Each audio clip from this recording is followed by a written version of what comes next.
ఆరోగ్య సాధకులందరికీ కూడా నమస్కారం. ఆసనాలతో అందరికీ ఆరోగ్యం. వివిధమైనటువంటి ఆసనాలు శరీరంలో కొన్ని ప్రత్యేకమైన భాగాలపైన ప్రభావాన్ని కలుగజేస్తూ ఉంటాయి. అంటే కొన్ని ఆసనాలు వెన్నెముక మీద, కొన్ని ఆసనాలు డైజెషన్ సిస్టమ్ పైన, కొన్ని ఆసనాలు మోకాళ్ళపైన, కొన్ని ఆసనాలు మెడకండరాలపైన, కొన్ని ఆసనాలు ప్యాంక్రియాస్ పైన, ఇలా కొన్ని ప్రత్యేకమైన ఆసనాలు. ఆసనాలతో అందరికీ ఆరోగ్యం అని ఎందుకన్నానంటే, ఈ ఆసనాలు చేయడం ద్వారా శరీరంలో కండరాల యొక్క సామర్థ్యాన్ని పెంచి కండరాల యొక్క పనితీరును మెరుగుపరిచి కండరాల యొక్క లైఫ్ స్పాన్ను పెంచి శరీరంలో ఉండే ఆంతరాంగికమైనటువంటి అవయవాల యొక్క పనితీరును మరింత పెంపొందింపచేసి ఎక్కువ కాలం అవి వర్క్ చేసే విధంగా ఉపయోగపడడంలో ఆసనాలు ఎంతగానో ఉపయోగపడతాయి. అందులో భాగంగా ఇప్పుడు మనం తెలుసుకోబోతున్నాం వజ్రాసనం. ఇది శరీరాన్ని వజ్రతుల్యంగా మార్చేటటువంటి ఆసనం వజ్రాసనం. ఈ వజ్రాసనం వేస్తే మీకు ఎప్పటికీ మోకాలు నొప్పులు రావు. ఈ వజ్రాసనం వేస్తే ఎప్పటికీ బరువు పెరగరు. సరికదా శరీరం వజ్రతుల్యంగా తయారవుతుంది. ఇండైజెషన్ సమస్య రాదు. మైండ్ చాలా రిలాక్స్గా పవర్ఫుల్గా తయారవుతుంది. మెమరీ కాన్సన్ట్రేషన్ బాగా పెరుగుతుంది. వెరికోస్ వైన్స్ అనేటటువంటి ప్రాబ్లమ్స్ మీ దరిదాపులకు రావు. కండరాలు చాలా బలోపేతంగా ఉంటాయి. మీ హైట్కి తగ్గట్టు వెయిట్ని బ్యాలెన్స్ చేయడంలో ఈ వజ్రాసనం చాలా అద్భుతంగా పనిచేస్తుంది. ఇప్పుడు ఆ వజ్రాసనం ఏ విధంగా చేయాలో చేసి చూద్దాం.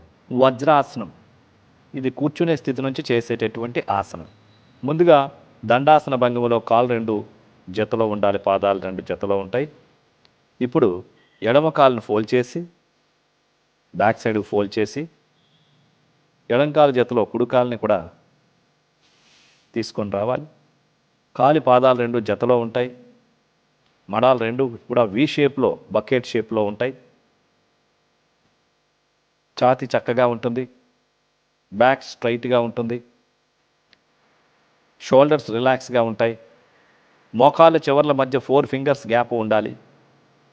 2 చేతులు తొడలపైన బోర్లించి షోల్డర్స్ రిలాక్స్గా ఉంటూ ప్రశాంతంగా కళ్ళు మూసుకొని షాలో బ్రీతింగ్ చేయాలి. Close your eyes.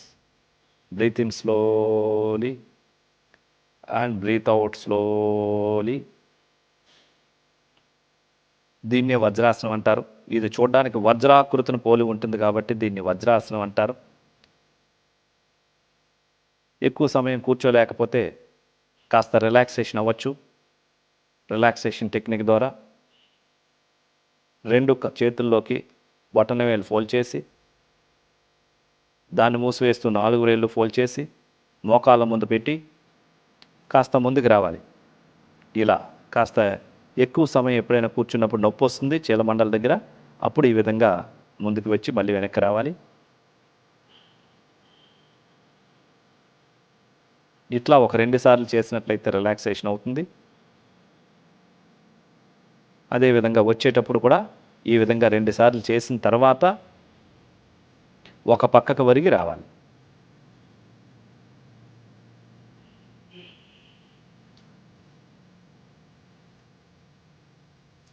చూశారు కదండి ఈ వజ్రాసనాన్ని.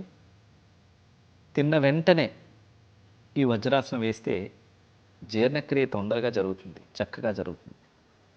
అజీర్ణ సమస్యలు అనేటటువంటివి రావు. మీరు ఎలాంటి ఆహారం తీసుకున్నా దాన్ని చక్కగా జీర్ణ చేయించడంలో ఈ వజ్రాసనం చాలా బాగా ఉపయోగపడుతుంది.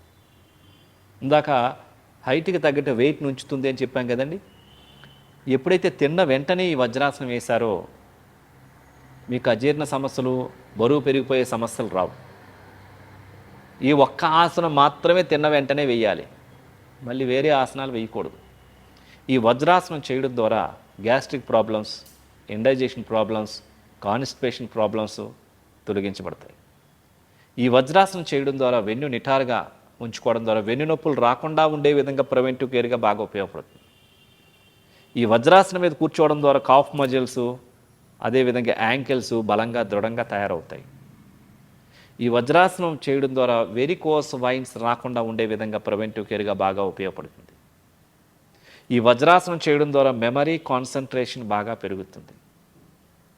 ఈ వజ్రాసనం చేయడం ద్వారా కొంతమందికి విపరీతమైన ఆకలి తింటూనే ఉంటారు, వాళ్ళకి ఆకలిని తగ్గిస్తుంది.